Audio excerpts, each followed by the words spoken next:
પ્રેમના પ્રાગવળ હે કંઈક પિતાડું કોઠી ગયા પણ રાકા રોતા રહ્યા ઓલા ભૂંડેન મોયે ભૂદરા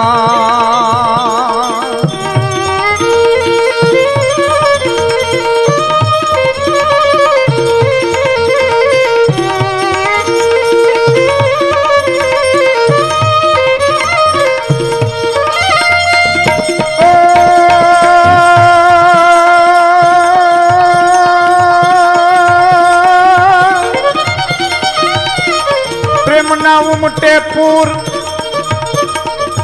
તદી અણતારું આઘાત દે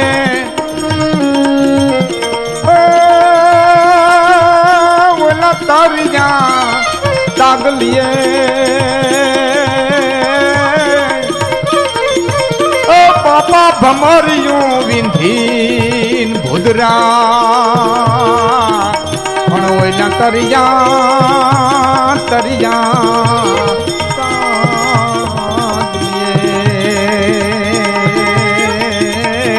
ભમરિયું વિંધી જેને તરતા ન આવડતું હોય ને એ તો શેટા દઈએ પણ તરિયા તાગ લીએ પછી ભમરિયું વિંધીને ભૂદરા. ટાણા કંડોળાનો બ્રાહ્મણ કવિ ભૂદરજી લાલજી જોશી અદભુત પ્રેમના જે દુઆ લીખા છે એવી પ્રેમની કથા આજે આપણે રજૂ કરવી છે. શેત્રુંજી નદીને કાંઠે પંખીના માળા જેવું નાનકડું ગામ, આ હીરોની વસ્તી. દુનિયા જાકારા દીએ અને રાખે નહીં ઘરમાં રાણ, એને માથા અને હાટે મૂલવે એ તો આહિરના ઈંધાણે તો દુનિયા જાકારા દીએ અને રાખે નહીં ઘરમાં રાણ. આખું જગત એમ કેતું જવા દે જવા દે જવા દે જવા દે, અહીંયા નહીં સામાન્ય માણસને નહીં પણ અખિલ બ્રહ્માંડના માલિકને જેથી દુનિયા એમ કહેતી હોય મોટી મોટી મેળીયું એ દીધેલો જાકારો જવા દે, મથુરાની મેળીયું જેથી જાકારો દેતી હોય તેથી ઝૂંપડીએ કીધું કે જીવન પધારો, તેથી આહિરોના ઝૂંપડા એમ કહેતા હતા હાયલો આય હાયલો આય હાયલો આય. કૃષ્ણથી માંડી પણ નવગણ સુધીની વાતો લઈ તો જેનો આશરો વખણાણો છે એ અડીખમ આ જ્ઞાતિનું પંખીના માળા જેવું નાનકડું ગામ. એ ગામની માલિકોર હરહુર આયર કરી અને ગામનો મુખી રૂપરૂપના અંબાર સમી આલણદે નામની દીકરી પણ ભગવાનને ઠાહી ઠાહી અને રૂપ આપેલા એવી આલણદે. અને એ જ ગામના એક વિધવા આયરાણીનો દીકરો જેનું નામ દેવરો, બાળાપણની પ્રીતુ બંધાણી. આ પ્રેમ અલૌકિક ખેંચાણ એ કદાચ ઉપરથી લખાઈને આવતું હોય છે. આત્માથી આત્માનું મિલન, આત્માથી આત્માનું ખેંચાણ એ વિધિના વિધાન છે. વિધિના વિધાને બાળપણના આ છોરુડા ભેણા પાડરું ચરાવવા જાય એ તો બાળક સહજ સ્વભાવ. ભેડા ભેડા ભેડા ભેડા ભેડા ભેડા મોટા થયા ભાઈ. શેત્રુંજી નદીના પટની માલિકો એ રમિયન મોટા થયા. પંખીના માળા જેવા ગામની ધૂળીની માલિકો રમિયન મોટા થયા. બાળાપણની પ્રીત હૈયાની માલિકો કોતરાઈ ગઈ છે. પછી તો આલણદે જુવાન થયા છે. તો દેવરો ભેહું તારવા જાય આલણદે ક્યારેક ક્યારેક ભાઈઓનું ભાત લઈ સીમમાં જાય. ત્રાહી નદરેથી દેવરાને મળી લઈએ, નજરથી નજર મળી લઈએ, નજરથી નજર વાતો કરે. બાપા એ વખતની મર્યાદા. કોઈની જુવાન બેન દીકરીને વગડે સીમે સેટે એકલું મળાય ને એ જમાનો. આખો તો આખો વાતો કરી લઈએ, હૃદયથી હૃદય વાતો કરી લઈએ. બે બાળુલાઓની પ્રેમની ચર્ચા ધીમી ધીમી ધીમી ધીમી ધીમી બચપણથી જ જવાન થયા ત્યાં સુધી ગામની અંદર થતી. હરહુર આયરની ઈચ્છા હતી. ઇતિહાસ એમ કહે છે, કવિઓ એમ કહે છે કે હરહુર આયરની ઈચ્છા હતી કે ભલે વિધવાનો દીકરો છે, બહુ કાંઈ છે ને આજ કોઈ, પણ આપણને ઈશ્વરે ઘણું દીધું છે. આપણે કાંઈક જમીન દેવું, કાંઈક બેહું દેવું, અને બસ માલધારીને બીજું શું, થોડી જમીન હોય, થોડી બેહું હોય, હારા દૂધાણા હોય, એમાં વરસાદ પાણી હાળો પડે અને એમાં ખળ પાણી મોલાયતું થાય, એટલે આ એની સંપત્તિ ને આ એનું ધન ને આ એનું દોલત ને આમ એનું આખું જીવન આવી જાય. એથી પછી એને બીજું લાંબુ ન હોય, જમી દેવું, થોડી બેહું દેવું. બાપની ઈચ્છા હતી, પણ કદાચ આયરાણી પાસે હેલું નહીં હોય, અથવા તો માની ઈચ્છા નહીં હોય, કારણ કે માની ઈચ્છા હંમેશા માટે દીકરીને સારામાં સારા ઘેરે પરણાવવાની હોય છે. દીકરી એ તો લાડનો ખજાનો છે, ભાગમાં મેંડું છે કંઈક. અને ગામની માલિકો બહુ શ્રીમંત, ખૂબ ખમતીધર એવા ઢોલરા આયરના હારે આલણદેનો સંબંધ બાંધ્યો છે. આલણદેને ખબર પડ્યા બાપુએ સંબંધ બીજે કર્યો છે. દેવરાને ખબર પડી ગઈ આલણદેનો સંબંધ થઈ ગયો છે. પછી તો આલણદે ભાત દેવા જાય તો દેવરાને ખબર પડે કે આજ ભાઈઓ એના આવ્યા છે ભેહું તારવા, આજ આલણ ભાત દેવા આવવાના છે. એટલે ચાય કરીને દેવરો છે પોતાની ભેહું લઈને બાપ બીજી દિશામાં વયો જાય. નજરથી નજર ન મળે, મર્યાદા ન તૂટે, ગામમાં કોઈની દીકરીમાંથી કોઈ આંગળી ચીંધણું ન કરે. આવા પ્રેમની મર્યાદાને ધ્યાનમાં રાખીને જીવવા વાળા જીવ. ખબર પડે આલણદે આ રસ્તે આવે છે, દેવરો ભેહું લઈને બીજે રસ્તે. સમય વીતો અને એક દિવસ ત્રાંબાડું ઢોલ ઢેબકા જાન આવી છે હરહુરાયર ને આંગણે. ઢોલરો આયર અડીખમ સંપત્તિવાન વરરાજો પરણવા માટે થઈને આવ્યો છે. અને હરહુરાયરના આંગણાની માલિકો મંગલ ગવાણા છે. કોયલને હરમાવે ગળાવાળી આયરાણીઓ આલણદેને લાડ લડાવે છે. મીઠા મધુરા લગ્ન ગીત ગવાય છે. જાનડીઓ ગીતના જકર બોલાવે છે. જાનના હમૈયા થયા છે. અને આપણામાં કાઠિયાવાડમાં ખાસ કરી અને એક રિવાજ છે કે જાન જ્યારે જ્યારે આવતી હોય ત્યારે કન્યા પોતાની સાહેલીઓની સાથે થોડી છુપાતી હાથની માલિક પર મગ અને મીઠું લઈ અને વરરાજાની ઉપર ઉડાડવા જાય છે.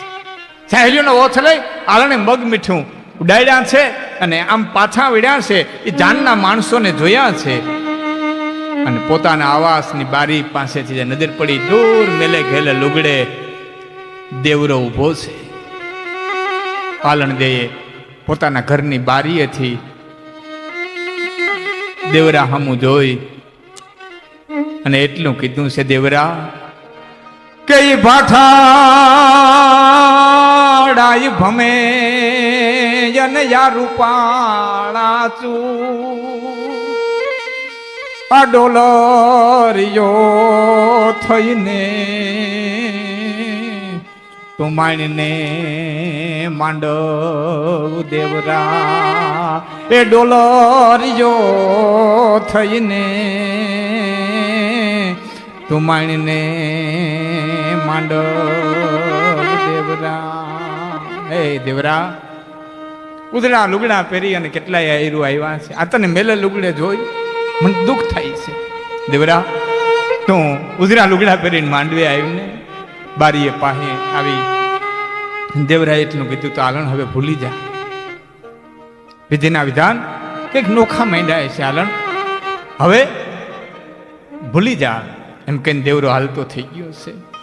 આલણ દેહ કીધું છે, દેવરા કે ટોળા માંથી તારવે જન જેમ ઢાઢું દિયે ઢોર એમ ચિતડું અમારું ચોર આજ દોરીન દીધું દેવરે.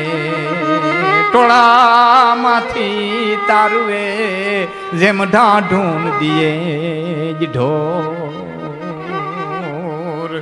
વિધિના વિધાન કઈક માંડ્યા હશે. બાપની ઇજ્જતને આબરૂને હાચવવા દીકરી ચોરીએ ચડી છે. ચિત્ત નથી, ફક્ત ખોળિયું આવ્યું છે. ચિત્ત તો એનું દેવરો ચોરી ગયું છે.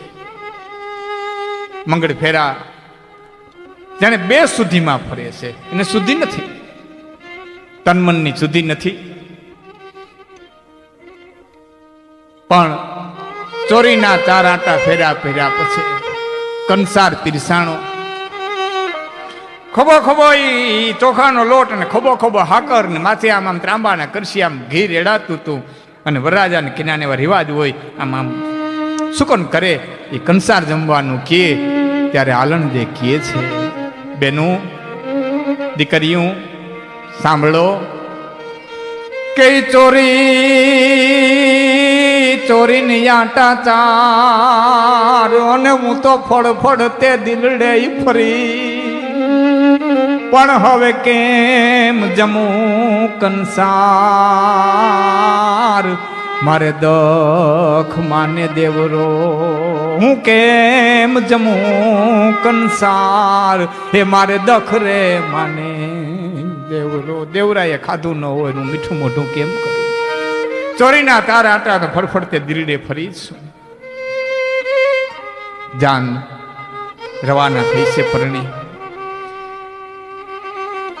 આદર્શ પીપરો દીકરી ડાયા થઈ રેજો, કઈક શિખામણના બોલ દેવાય છે. ધીમે ધીમે જાન હાલતી થઈ. નીલે ઘુલે લુગડે દેવરો સીમમાં ઉભો છે. જાનના ગાડા હેલા જાય છે.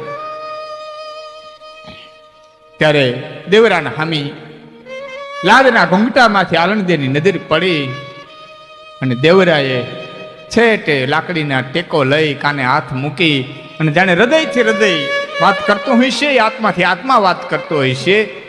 પૂર્ણ પ્રેમને પામેલા પંખીડા છેટેથી દેવરો એમ કહે છે કે સજણા સીધાવો સાસરે અને હવે લિયો લાખેણા ઇલાવ. એ આ દેવરાન કેરાય દાવ, મારે કરમે જવળા પડ્યા. હવે સજણા સીધાવો સાસરે તમે લિયો રે લાખેણા ઇલાવ. એટલું કઈ દેવરો ખડ ખડ ખડ ખડ જેમ કોઈ પાગલ દાંત કાઢતો હોય એમ દેવરાએ દાંત કાઢ્યા. એ દુઓ કહીને દેવરાએ દાંત કાઢ્યા. એટલે આલણજીએ કીધું છે દેવરા કે દેવરા દાંત નો કાઢ અને દોખી આપણા દેખશે. આસુન બીજી હાણ આ તો વાતું બેયની વેડશે. એ મારા દેવરા દાંત ન કાઢ દોખીને આપણા દેખશે. જાન આગળ હાલી. જે આરે ભેળા થતા બચપણમાં, આરો એટલે નદીમાં ઉતરવાનું, જે ખડખડ પાણી વીઉ જતું હોય એને ગામડાની ભાષામાં આરો કહે. એ આરે ભેળા થતા, ન્યા વીરડા ગાળતા, ન્યા પાણી પીતા, ન્યા હાથ પગ ધોતા. એ બચપણની જે પ્રી. અને આલણદે ગાડા ખેડૂને કીધું, ભાઈ ઘડીક વાર ગાડું ઊભું રાખીને. ગાડું ઊભું રાખ્યું, હેઠી ઉતરી. જે નદીમાં આલણ દેવરો બે ભેળા થઈ અને વીરડા ગાળતા ને આલણદે વીરડો ગાળ્યો છે. વેળુમાં વીરડો આ ખૂંદો ખમે ને વીર આછા આવજો નીર, મારે જે દેશ ઉભો દેવરો હે પાણી. અટાણે મારો દેવરો જે દેશ પર ઉભો હોય ને ત્યાંથી ધીમા પાણી આવજો. ટૂંકમાં જાન પરણી અને ઢોલરાના દેશની માલિકો આવી છે. હામૈયા થયા છે. આ તો શ્રીમંત ખોરનું હતું. એ વખતે જામગરીના ભડાકા થતા હશે, તલવારની પટ્ટાબાજી થતી હશે, એ ઉત્સવમાં ઘોડા ખીલવાતા હશે. એ આનંદ કરે છે આ હીરો. પણ આલણદેનું ક્યાંય ચિત્ત નથી. અને એમાં જ્યારે ફૂલદળે રમવાની વાતો આવી, અબીલ ગુલાલ ઉડવા મીંડ્યા. અને ત્યારે આલણદે એટલું કીધું છે કે સમયાના સૂર્યને મને ફૂલદડો ફાવે નહીં. આ દેવરો મારે દૂર, હવે ઢોલ રે મન ઢળે નહીં. હું તો બાપની ઇજ્જત સાથે વાપરણી મનમાં કે આવીશું. ઢોલરાથી મારે કોઈ લગાવ નથી. ઓરડાની માલિકો આલણ પધાર્યા છે, ચિત્તો છે નહીં. એટલે જે ઢોલરો પોતાની હાથે આમ ઢોલિયો ઢાળવા ગયા. ઢોલિયો ઢાળતા ઢોલરાએ કીધું, આલણદે લે હું ઢોલિયો ઢાળી દઉં. આપ ઢોલીએ પધારો. એટલે આલણદે કહે છે, ઢોલા ઢોલા ઢોલો ન ઢાળી અને ઢોલે મન ઢળશે નહીં. ઢોલિયો ઢાળીમાં તારા ડોલીએ મારું મન નહીં ઢળે. આલણ લાય તારા માથામાં ફૂલ નાખી દઉં, મનાવવાની કોશિશ કરું, તારો ચોટલો ગૂંથી દઉં. આલણ દે દળદળ દળદળ આહુડા પાડતા કેસે ચોટો ને 4 જ હાથ. આ તો ગુઢા માણસનો ગુથેલ તો દેવરાઈએ ગૂંથ્યું છે. એ ગાંઠ તો દેવરો છોડે, હવે આ ઢોલરા તું ગાંઠ ન છોડી. હવાર પડ્યું છે, સાસુએ સુંદર મજાના ભાત ચોખા કર્યા છે. આલણદેને કીધું છે, લે આલણ આટલા ચોખા અને આટલા ઘી નાખેલા, આ દળેલી ખાંડ નાખેલા, જરાક મીઠું મોઢું કરી લે. એટલે આમ ભાણાની માલિકો, ત્રાંબાની, કાહાની, તાહડીની માલિકો એ ચોખા પીરહાણા છે, એમાં ઘી રેડાણું. ત્યારે આલણ દે સાસુના હામું જોઈને એટલું કીધું, તું ફોઈ ઉના ફણફણતા અને મને બોધનિયા ભાવે નહીં, કારણ કે તું હયામાં દાદે સુતેલું દેવરો. હે ફૂઈ, હું ઉના ભાત ખાવ ને તો મારા હૈયામાં મારો પ્રીતમ જે દેવરો હૂતો છે ને દાજી જાય. મારા દેવરાને દાજ લાગે. ઉના ભાત ન ખાઈ હગું, કંઈક વર્ગ્યું છે, કંઈક મન ચહીકું છે, ઘણા બધું થયું છે. મિત્રો, એમાં રિવાજ પ્રમાણે પ્રથમ પાણીનું બેડું લઈ અને પાણી ભરવા માટે થઈ અને આલણદેન મોકલે છે. કુવાને કાંઠે બેઠી છે, કુવાને કાંઠે બેઠી છે. આલણદે પાણી ભરવા માટે થઈ ગયા છે. ખાંડ પડી છે અને દે હાથને આલણ આવ્યા. સાસુએ કીધું કે આટલી બધી કેમ વાર લાગી? કે આ સિંચણ 40 હાથ પણ પાણીને પૂગ્યું નહીં. આ વાયલમની જોતા વાત આજ ધીરે અથમાયો દેવરે. ટૂંકમાં વાત કરીએ તો ઢોલરાને એમ થયું છે કે ઓહો, 2 પ્રંખેડાને 2 સારસને હું જુદા પાડવાનું પાપ લઉં છું. એટલે એક દિવસ એના મનની માલિકો જબકારો થયો છે. વેલી જોડી દેવરાને આંગણે આવ્યો છે ઢોલરો. આલણદેને સોંપીને એમ કહે છે કે આ તારું હપેતરું છે, મારી ભૂલ થઈ ગઈ હતી, તારા હપેતરાને તો સંભાળી લે. તમે તો સારસની જોડલી છો, તમને નોખા ન પાડી હગીએ. પછી મિત્ર એમ કહેવાય છે કે દેવરાએ પોતાની 2 બહેનો છે એ ઢોલરાની સાથે પરણાવી છે. પોતાની 2 બહેનો છે એ દેવરાએ ઢોલરાની સાથે પરણાવી અને એટલું કીધું તો ઢોલરા દીકરીઓ દેવાય પણ વવારું દેવાય. દીકરીનું દાન થઈ શકે, અહીં કન્યાદાન થાય, દીકરીઓ દેવાય પણ વવારું દેવાય નહીં. આ એકને હાટે 2 જાય તો ઢાલું માગે. ઢોલરો ઢોલરા તારું મારી માથે ઋણ રહી ગયું છે, કારણ કે 2 બેન હું તને પરણાવું છું ને, પણ તોય હું તો દીકરી દઉં છું, બેન દઉં છું, અને તું તો મને સુખી જવા માટે થઈને વવારું દેવા માટે થઈને આવ્યો છે. એટલે કવિઓએ કીધું છે,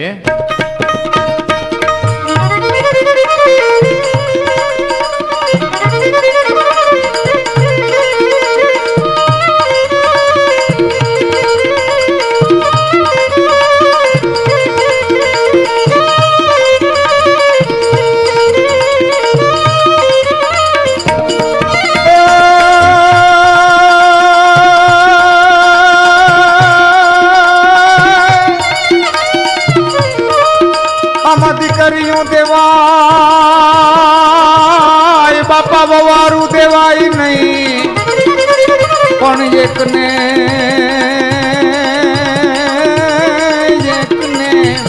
હાટે 2 જાય